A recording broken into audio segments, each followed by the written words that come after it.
The hearing room was supposed to be calm, professional, routine. Then Representative Veronica Escobar lit the fuse. She confronted Homeland Security Secretary Kristi Noem with real, documented cases straight from her district. U.S. citizens raided by ICE, property seized, families traumatized, basic due process brushed aside like it was optional. What followed wasn't clarity, it was deflection. Watch closely, because this exchange shows exactly how government power gets used when they think no one's paying attention. Madam Secretary, I have a question related to something more close to home for me in the community in El Paso with DHS employees.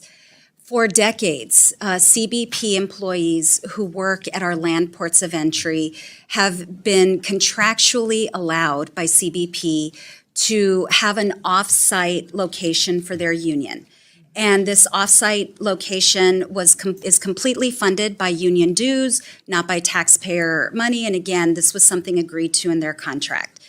I was shocked and alarmed to learn that they were told by DHS they could no longer be off-site, and they were forced to come into a DHS facility in El Paso. It's a conference room, media training room. So that part of their contract, that longstanding agreement, was violated in my eyes. Are you aware of this at all?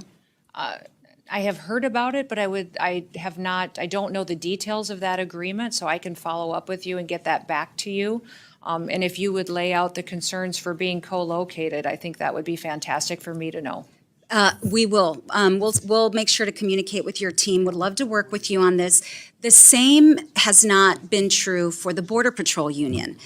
So there's disparate treatment, and additionally, just to very quickly lay out why it's important for union members to be able to speak to their union leaders in private, and being located in a small conference room, media training room, offers no privacy. There are other issues, but I look forward to working with you on that. I do know that, the difference in the two unions is important, and I'll look into how those were interpreted. And I also know that the one union is located under the Treasury Union as well, and that defines some requirements and for how it's regulated and set out going forward. So I'll see if that is the determining factor on why there was a difference in how the locations were determined. And I would ask, Madam Secretary, that you please allow the El Paso Union to continue to be housed off-site. It is their preference,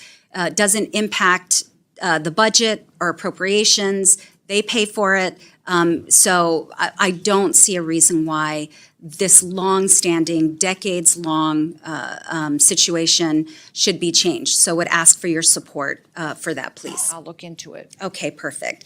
I also wanted to ask you about this NBC News story, and I'll enter into the record this article as well. U.S. citizen family traumatized after ICE raided their Oklahoma home in search of someone else. And according to the local affiliate, KFOR, which was reporting on this story, immigration agents raided the home last week. They had a search warrant for the home, but the suspects listed on the warrant were no longer living in the home. The family was forced to wait outside in the rain during the search. A mother and her girls, all U.S. citizens. Their money was taken, their laptop, their cell phone. I asked you at the top of our first round if you believed it was important for DHS, and if you would attest to the fact that DHS needs to rectify any mistakes.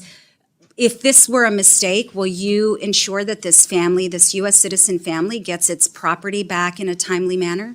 Well, in that particular situation, the warrant for that situation was on the house and the facility, not on the individuals that were there. And so that house was being used for human smuggling.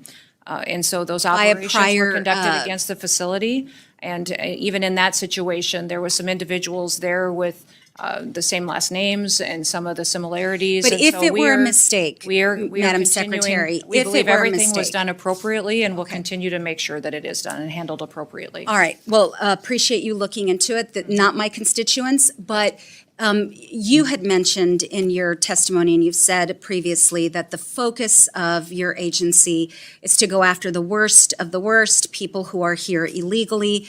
But we have seen reporting and spoken to individuals, we meaning Congress, that in fact, there have been abuses on that front. People with legal protections have been deported. I laid out in the first round U.S. citizen children. I don't know, and I asked, and you said you'd get back to me about whether parents actually filled out the ICE forms that are normally used for those processes.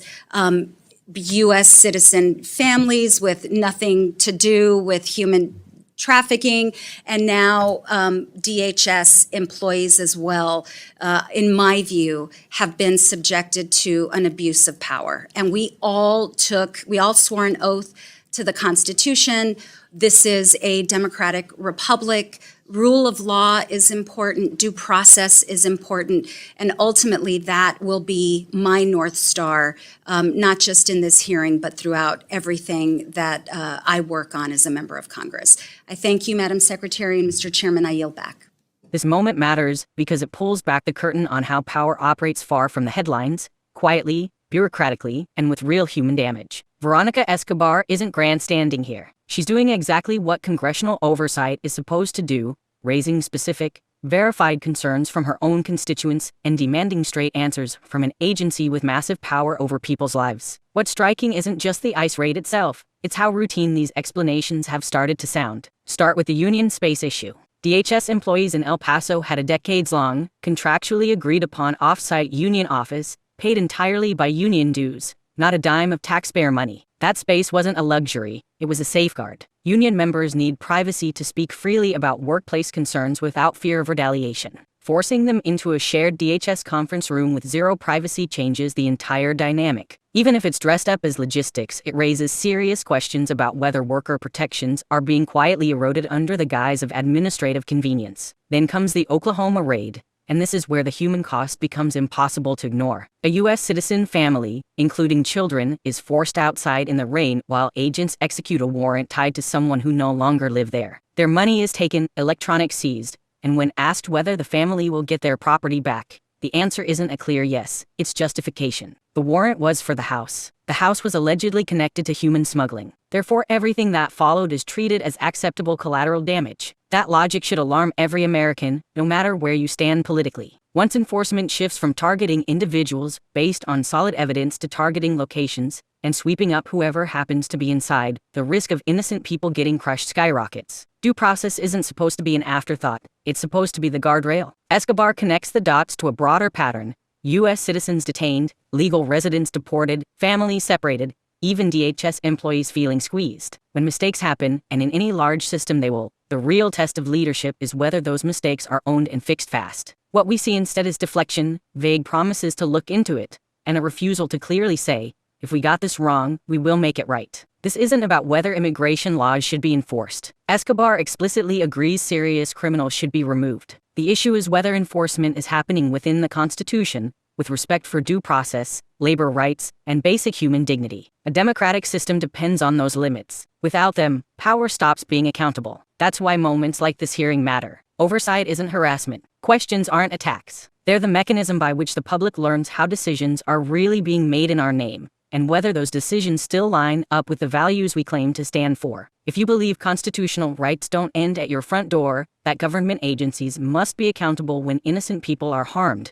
and that the rule of law applies to everyone, then this is exactly the kind of exchange worth paying attention to. If this breakdown cut through the spin and showed you what's really at stake, smash that like button, subscribe, and share it with someone who wants more than talking points, someone who wants the truth behind the headlines.